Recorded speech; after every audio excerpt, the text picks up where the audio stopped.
നമസ്കാരം കുട്ടികളെ, എന്തൊക്കെയുണ്ട് വിശേഷങ്ങള്? അപ്പൊ കഴിഞ്ഞ ആഴ്ച ഞാൻ നമ്മുടെ ചോറ്റുപാത്ര സീരീസ് തുടക്കം വെച്ചിട്ടുണ്ടായിരുന്നു.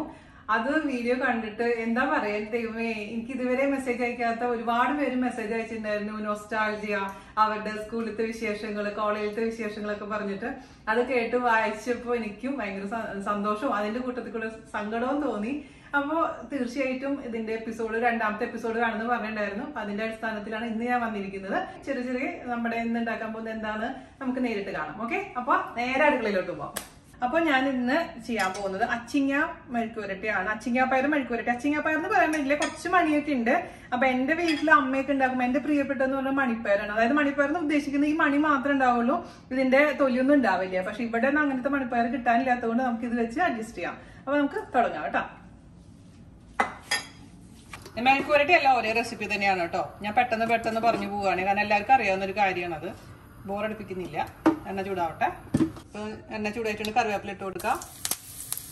അതിലോട്ട് ചെറിയ ഉള്ളി ഇട്ട് കൊടുക്കാം.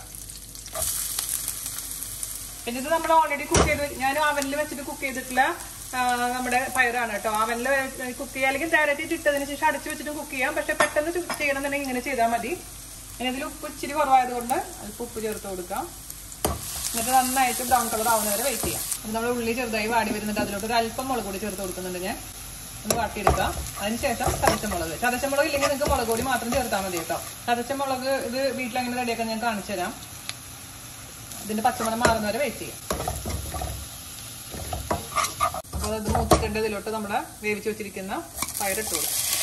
അപ്പൊ നന്നായിട്ട് ഇതിലോട്ട് അങ്ങ് മിക്സ് ആയിക്കോളും. ഒരല്പം കൂടെ ചൂടുവെള്ളം ഒഴിച്ചു കൊടുക്കാം.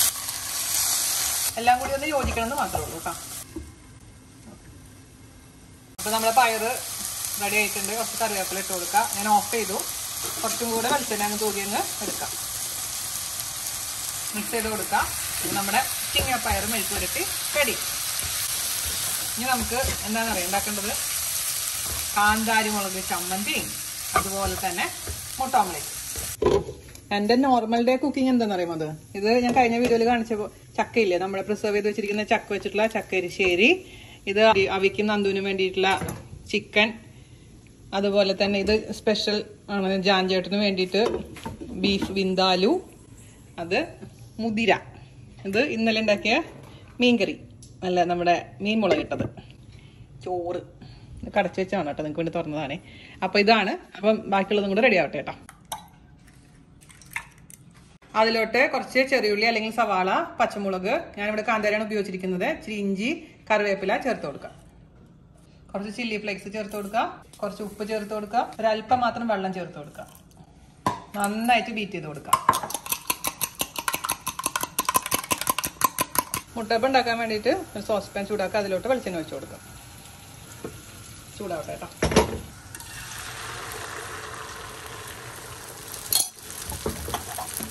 തീ കുറച്ച് വയ്ക്കുക, ഒന്ന് അടച്ച് വയ്ക്കാം. തിരിച്ചിടാം. റെഡി. ഇനി നമുക്ക് കാന്താരിയും ഉള്ളിയും കൂടിയുള്ള ചമ്മന്തി റെഡിയാക്കാൻ തുടങ്ങാം. ഇത് കുറച്ച് കാന്താരി അങ്ങ് ഇട്ട് കൊടുക്കുക. കാന്താരി ചതയ്ക്കുമ്പോൾ ശ്രദ്ധിക്കണം കേട്ടോ, കണ്ണിലൊക്കെ പോയി കഴിഞ്ഞാൽ പണി കിട്ടും. കാന്താരി അല്ലെങ്കിൽ പച്ചമുളക് മതി. എത്രയെന്ന് വെച്ചാൽ നിങ്ങളുടെ ഇഷ്ടത്തിനനുസരിച്ച് എടുത്തോളൂ. നമുക്കങ്ങ് നന്നായിട്ട് അങ്ങ് ചതച്ച് കൊടുക്കാം. അതിലോട്ട് കുറച്ച് ചെറിയ ഉള്ളി ഇട്ട് കൊടുക്കാം. ചെറിയ ഉള്ളി ഓരോന്നോരോന്നായിട്ട് ചതച്ചാൽ മതി, അല്ലെങ്കിൽ എല്ലാം കൂടെ തെറിച്ച് പോവുകയെ. മൊത്തത്തിൽ ചതച്ചെടുക്കാം. ചതച്ചിട്ടുണ്ടെങ്കിൽ കുറച്ച് കല്ലുപ്പ് ഇട്ട് കൊടുക്കും. കല്ലുപ്പോ പൊടിയുപ്പ് എന്താ വെച്ചാൽ ഇട്ട് കൊടുക്കും. ഇതിൽ അവസാനമായിട്ട് വെളിച്ചെണ്ണ കൂടെ ഒഴിച്ച് കൊടുക്കാം. മിക്സ് ചെയ്യാം.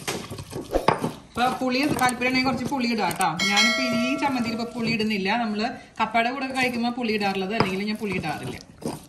എന്നിട്ട് രുചി നോക്കിയിട്ട് എന്തെങ്കിലും കുറവുണ്ടെങ്കിൽ അഡ്ജസ്റ്റ് ചെയ്യാം. ഇനി നമുക്ക് നമ്മുടെ ടിഫിൻ, അതായത് ചോറും പാത്രം പാക്ക് ചെയ്യാനുള്ളത്. നമ്മൾ ചോറ് അങ്ങോട്ട് എടുക്കുക. ചോറും പാത്രത്തിലോട്ട് അങ്ങ് ഇട്ട് കൊടുക്കുക. അതിലോട്ട് നമ്മുടെ പയറുപ്പേരി അങ്ങോട്ട് വെച്ച് കൊടുക്കാം. പയറുപ്പേരിയൊക്കെ വെക്കുമ്പോണ്ടല്ലോ, ഞാനൊരു ഇച്ചിരി തൈര് അതിൽ കൂട്ടത്തിൽ കൂടെ വെക്കും. അതും തൈരും ഭയങ്കര കോമ്പിനേഷനാണ് കേട്ടോ. നമുക്ക് ഇച്ചിരി തൈരങ്ങ് വെക്കാം. പിന്നെ ഇതിനൊക്കെ ആൾക്കാർ കൂടുതലുണ്ടെങ്കിൽ വേറെ പാത്രത്തിലോട്ട് എടുത്തോട്ടോ, പയറുപ്പേരി കൂട്ടുകാരികൾക്ക് കൊടുക്കാൻ വേണ്ടിയിട്ട്. ഇതിപ്പോൾ ഇത്ര മതി നമുക്ക്. കുറച്ച് തൈര്. പിന്നെ അതിൻ്റെ കൂടെ ഞാൻ വെച്ച് കൊടുക്കണം എന്താണെന്നറിയാമോ? നമ്മുടെ അച്ചാറ്, അതായത് ഇൻസ്റ്റന്റ് മാങ്ങ അച്ചാറ്. അത് ഞാൻ ഉണ്ടാക്കിയിട്ടുണ്ട്. ഇന്നലെ ഉണ്ടാക്കി വെച്ചു. ഇന്നലെ ഉണ്ടാക്കി വെച്ച് കഴിഞ്ഞാൽ ഇന്ന് രാവിലേക്ക് നല്ല ടേസ്റ്റ് ഉണ്ടാവുള്ളൂ. അപ്പൊ അതിന്റെ വീഡിയോ ഞാൻ ഇപ്പോൾ കാണിച്ചു തരാം കേട്ടോ. എങ്ങനെ ഉണ്ടാക്കണം ഞാൻ ഓൾറെഡി പോസ്റ്റ് ചെയ്തിട്ടുണ്ട്. എന്നാലും നിങ്ങൾക്ക് പെട്ടെന്ന് ഒരു ക്യുക്കായിട്ട് റീകാപ്പ് കാണിച്ചു തരാം. വാഷ് ചെയ്ത് തുടച്ച് വെച്ചിരിക്കുന്ന മാങ്ങ തൊലി കളയാതെ പൂളിയെടുക്കുക. ആ പൂളിയെടുത്ത മാങ്ങ കുനുകുനാന്നങ്ങ് അരിഞ്ഞെടുക്കുക. അതിലോട്ട് അല്പം ഉപ്പും കൂടെ ചേർത്ത് മിക്സ് ചെയ്തങ്ങ് കുറച്ച് നേരം അടച്ചു വെക്കാം. മാങ്ങ തുറന്നതിന് ശേഷം അതിലോട്ട് കാന്താരിമുളക് അല്ലെങ്കിൽ പച്ചമുളക് കുനുകുന അരിഞ്ഞിട്ട് കൊടുക്കുക. ഒരു ചെറിയ കഷ്ണം ഇഞ്ചി നൈസാക്കി അരിഞ്ഞിട്ട് കൊടുക്കുക. അതുപോലെ തന്നെ കറിവേപ്പിലയും കൂടെ അരിഞ്ഞിട്ട് കൊടുത്തതിന് ശേഷം അതിലോട്ട് മുളക് പൊടിയും കായത്തിൻ്റെ പൊടി, ഉലുവപ്പൊടി, അല്പം പഞ്ചസാര, വെളിച്ചെണ്ണ, അതുപോലെ തന്നെ വിനീഗർ, തിളപ്പിച്ചാറിയ വെള്ളം എന്നിവ ചേർത്തതിന് ശേഷം നന്നായി അങ്ങ് മിക്സ് ചെയ്ത് കൊടുക്കുക. ചൂടായ എണ്ണയിലോട്ട് കടുകും വറ്റൽമുളകും കറിവേപ്പിലയും കൂടി അങ്ങ് ചേർത്ത് പൊട്ടി വന്നതിന് ശേഷം ഈ താളിപ്പ് നമ്മുടെ മാങ്ങാക്കറിയിലോട്ട് നമ്മുടെ അച്ചാറിലോട്ട് അങ്ങ് ചേർത്ത് കൊടുക്കുക. നന്നായി മിക്സ് ചെയ്തിട്ട് അങ്ങ് അടച്ചു വെക്കുക. നമ്മുടെ അച്ചാറ് കണ്ടല്ലോ, സൂപ്പർ ടേസ്റ്റി ആയിട്ടുള്ള ഇൻസ്റ്റന്റ് ആയിട്ടുള്ള അച്ചാർ അങ്ങോട്ട് ഇച്ചിരി അങ്ങോട്ട് ഒഴിച്ചു കൊടുക്കുക കുട്ടികളെ. പിന്നെ മുകളിൽ കൂടെ ചോറിട്ട് കൊടുക്കുക. ചാറുകറിയൊക്കെ അടുത്ത എപ്പിസോഡിൽ കാണിക്കാം കേട്ടോ. ഇത് സൂക്ഷിക്കണം കേട്ടോ. നമുക്ക് ദേഷ്യമുള്ള ആൾക്കാർക്കൊന്നും എന്താ കണ്ണിലൊന്നും നേക്കരുത്. നിങ്ങൾ കുട്ടികളാണല്ലോ. ഞാൻ കുട്ടികളോട് സംസാരിക്കുന്ന പോലെ സംസാരിക്കുന്നത് കേട്ടോ, ഒന്നും തോന്നരുതേ. കാരണം നമ്മളിപ്പോൾ എല്ലാവരും കുട്ടിക്കാലത്തിലാണ് ഇരിക്കുന്നത്. വെച്ച് കൊടുത്തിട്ടുണ്ട്. പിന്നെ നമ്മുടെ മുട്ട അതിന് പകുതി എടുത്തിട്ടുള്ളൂ. താല്പര്യമില്ലാത്തവർ, ഞാൻ സാധാരണ രീതിയിൽ മുട്ട കൊണ്ടുപോകാറില്ല കേട്ടോ നോർമലി. കാരണം തണുത്ത് കഴിഞ്ഞാൽ എനിക്ക് മുട്ട ഇഷ്ടമില്ല. പക്ഷെ കൊണ്ടുപോയിട്ടുണ്ടെങ്കിൽ തന്നെ ഞാൻ കൂട്ടുകാരികൾക്ക് കൊടുക്കും. അപ്പോൾ ഇത് എൻ്റെ കൂട്ടുകാരി പ്രീതിക്ക് വേണ്ടിയിട്ടുള്ളതാണ്. നമുക്ക് അടച്ചാലോ. ഇനി പപ്പടം വേണ്ട ഒരു പപ്പടം വെക്കുക. പിന്നെ നമ്മൾ നോൺ വെജ് ഒന്നും കൊണ്ടുപോകാറില്ല സ്കൂളിലും കോളേജിലൊക്കെ പോകുമ്പോൾ. നമുക്ക് അങ്ങ് അടയ്ക്കാം. വേറൊരു ചടങ്ങും കൂടി ഉണ്ട്, അതും കൂടെ ഒന്ന് ചെയ്തേക്കാന്ന് വിചാരിച്ചു. നമ്മള് ഈ ചാറുള്ള കറികൾ വരുമ്പോഴാണ് കൂടുതൽ ഇങ്ങനെ കെട്ടുക കർച്ചീഫിൽ. ഇങ്ങനെ കർച്ചീഫ് അല്ലെങ്കിൽ അതിന് വേണ്ടി ഒരു ഇത് വെക്കും.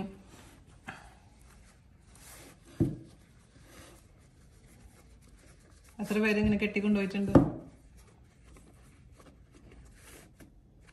നമ്മുടെ സംഭവം റെഡി. നമുക്ക് 2 മണിക്കൂറെങ്കിലും ഇരിക്കണോ അതോ 1 മണിക്കൂറുള്ളിൽ കഴിക്കണോ, അത് മാത്രമേ സംശയമുള്ളൂ. നമുക്ക് കുറച്ച് കഴിഞ്ഞിട്ട് ഓപ്പൺ ചെയ്യാം കേട്ടോ. അപ്പൊ നമ്മുടെ ചോറ്റുപാത്രം തുറന്നാലോ. ഇത് നമ്മള് ഓർമ്മകളിലോട്ട് കൊണ്ടുപോകാൻ വേണ്ടിട്ട് ചെയ്യുന്നതാണ് കേട്ടോ.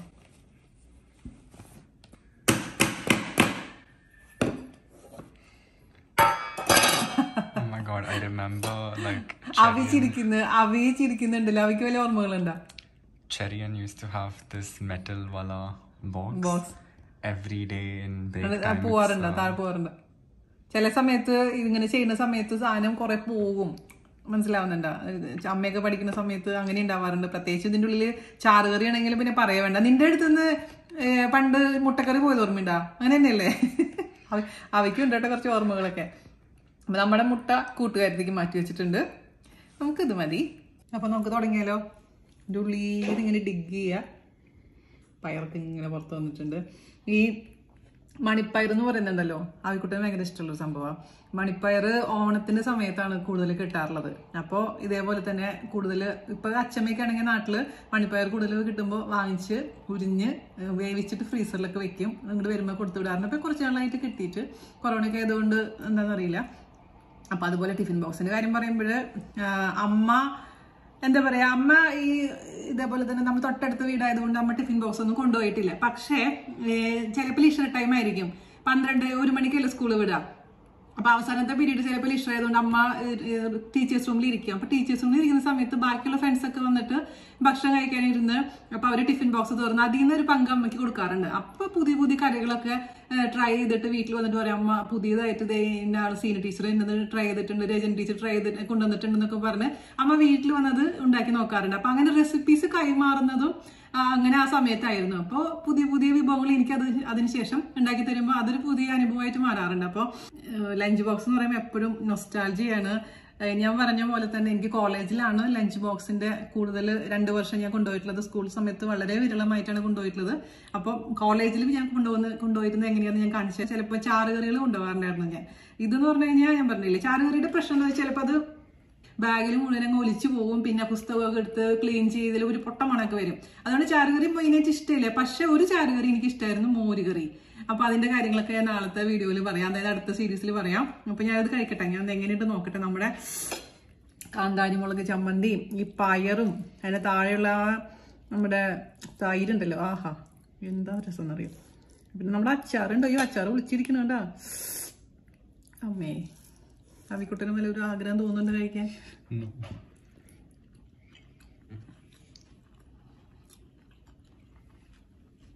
അതിനാണ് ഹെവൻ എന്ന് പറയുന്നത്. ഇങ്ങനെയൊക്കെ കഴിച്ചാൽ ഞാൻ തടി വെക്കുന്നുണ്ടാവും. ഈ സീരീസ് കാരണം ഗുണമുണ്ട് ദോഷമുണ്ട്, അതുകൊണ്ട് ഒരുപാടൊന്നും കഴിക്കുന്നില്ല, കുറച്ച് ഞാൻ മാറ്റി വയ്ക്കും. എനിക്ക് സത്യം പറഞ്ഞാൽ ഇപ്പം ഡയറ്റ്, ഞാൻ ഗോതമ്പ് കഞ്ഞി കഴിക്കുന്നത്, പക്ഷെ അതിനുള്ളിൽ കൂടി ഇനി ചോറ് കഴിക്കുന്നത്. എന്നാലും പറയാതിരിക്കാൻ പറ്റില്ല, അടിപൊളിയായിട്ടുണ്ട്. അപ്പം എല്ലാവരും തയ്യാറാക്കി നോക്കുക. അതുപോലെ തന്നെ കഴിഞ്ഞ ദിവസം നിങ്ങൾ ഷെയർ ചെയ്ത പോലെ തന്നെ ഓർമ്മകളൊക്കെ ഷെയർ ചെയ്യാൻ മറക്കരുത്. കുട്ടിക്കാലത്തിലോട്ടും കോളേജ് കാലത്തിലോട്ടൊക്കെ ഒന്ന് തിരിച്ചു പോയിട്ടൊന്ന് പെട്ടെന്ന് വരും. മക്കൾക്ക് ഉണ്ടാക്കി കൊടുക്കുക. അമ്മമാരുടെ വിശേഷങ്ങളും അച്ഛന്മാരുടെ വിശേഷങ്ങളും അവരോടൊന്ന് പങ്കുവെക്കുക. ഇവിടെ നന്ദു നടക്കാൻ പോകുമ്പോൾ ഞാനിങ്ങനെ പറയാറുണ്ട് പഴയ കാര്യങ്ങളൊക്കെ, അവന് ഭയങ്കര ഇഷ്ടത കേൾക്കാൻ. അപ്പോൾ അതുപോലെ കുഞ്ഞുങ്ങളും നമ്മുടെ ടേസ്റ്റ് അറിഞ്ഞു വളരട്ടെ. കാരണം ഇപ്പോഴത്തെ പിള്ളേർക്ക് ടിഫിൻ ബോക്സ് എന്ന് പറഞ്ഞു കഴിഞ്ഞാൽ എന്താ പറയുക, ബ്രെഡ് ന്യൂട്ടല്ല അല്ലെങ്കിൽ ബട്ടർ ചിക്കൻ, ചപ്പാത്തി അങ്ങനത്തെ ഇതിലോട്ട് മാറി. പക്ഷെ നമ്മുടെ തനതായ നമ്മുടെ നാടൻ വിഭവങ്ങളും കുട്ടികളും അറിഞ്ഞു വളരട്ടെ. അപ്പൊ അടുത്ത എപ്പിസോഡിൽ കാണുന്നവരെ നന്ദി, നമസ്കാരം, താങ്ക് യു.